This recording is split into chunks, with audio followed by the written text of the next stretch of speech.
Once upon a time, in the lush gardens of Lumbini, a prince known as Siddhartha Gautama was born. He was brought up in the lap of luxury, shielded from the harsh realities of life. But one day, the prince ventured beyond the palace walls, encountering the harsh realities of old age, sickness, and death. His heart was in turmoil as he realized that his privileged life inside the palace walls was a mirage.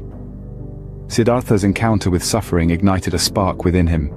He yearned to comprehend the source of his suffering, the truth of existence. This insatiable desire for truth drove him to make a life-changing decision. He decided to abandon his royal lifestyle, wealth, family, and everything he knew and loved. So the young prince gave up his luxurious life and embarked on a journey that would lead him to become the Buddha. In his quest for the truth, Siddhartha discovered 4 profound truths about life and suffering. The first of these truths is that life is inevitably a source of suffering. Imagine a child eagerly awaiting a piece of candy, only to discover that the candy jar is empty. That disappointment, or dissatisfaction, is a type of suffering. From birth to death, we must deal with the unavoidable challenges of impermanence, dissatisfaction, and clinging to what cannot be held. The second truth is that our desires are the cause of our suffering. Consider a man who desires wealth and status and works tirelessly to obtain them. However, once he has it, he is afraid of losing it, and thus the cycle of dissatisfaction continues. Our desires for pleasure, possessions, and even permanence all contribute to the cycle of suffering.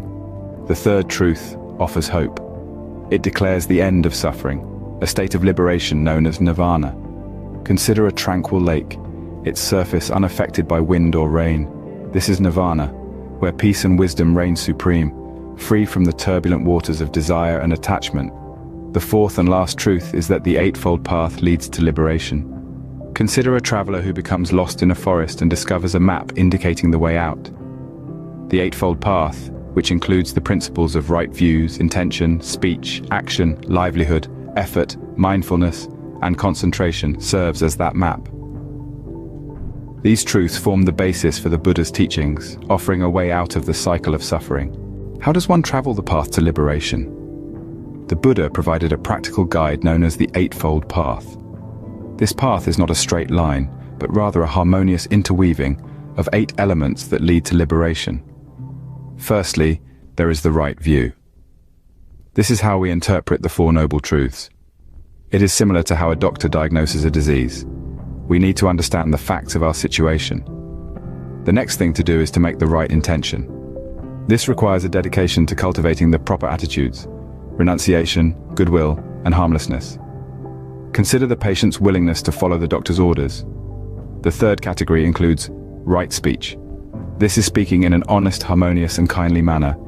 It is as if our words were a doctor's prescription. Fourth, take the right action. This includes acting in a way that is not harmful to oneself or others. Consider it as following the prescribed medication correctly. Fifth, ensure the right livelihood. This includes earning a living without causing harm to others. It is similar to a patient starting a healthier lifestyle. Sixth, make the right effort. This is an effort to avoid unhealthy mental states and instead cultivate healthy ones. It is a determination to keep fighting the disease. Seventh, practice right mindfulness. This entails maintaining awareness and mindfulness in all situations. It is similar to constantly monitoring the patient's health. Finally, the right concentration. To accomplish this, one must practice cultivating a calm, focused mind. It is the ultimate form of healing, returning to health. Walking this path allows you to cultivate wisdom, ethical behavior, and mental discipline, which leads to liberation from suffering. For millennia, the Buddha's teachings have resonated, serving as a beacon of hope and wisdom in a world filled with suffering. His philosophical legacy, based on the 4 Noble Truths and the Eightfold Path, has spread around the world and touched the hearts of millions. From the peaceful monasteries of Tibet to the bustling streets of Tokyo, the Buddha's message of liberation from suffering can be heard everywhere. Buddhism's adaptability has enabled it to thrive in diverse cultures. Each region has accepted the Buddha's teachings, incorporating them into local traditions to produce unique expressions of the same fundamental truths. Zen in Japan, Tibetan Buddhism, and Theravada in Southeast Asia all demonstrate the Buddha's universal teachings. However, the Buddha's legacy goes beyond scriptures and temples. The global mindfulness movement, the pursuit of compassion, and the quest for inner peace are all examples of this. Every heart desires to understand the nature of existence and alleviate suffering. The Buddha advised, "Seek your own salvation with diligence." His path is open to anyone seeking liberation from suffering. If you enjoy content like this, consider subscribing to Mindful Himalaya for more videos.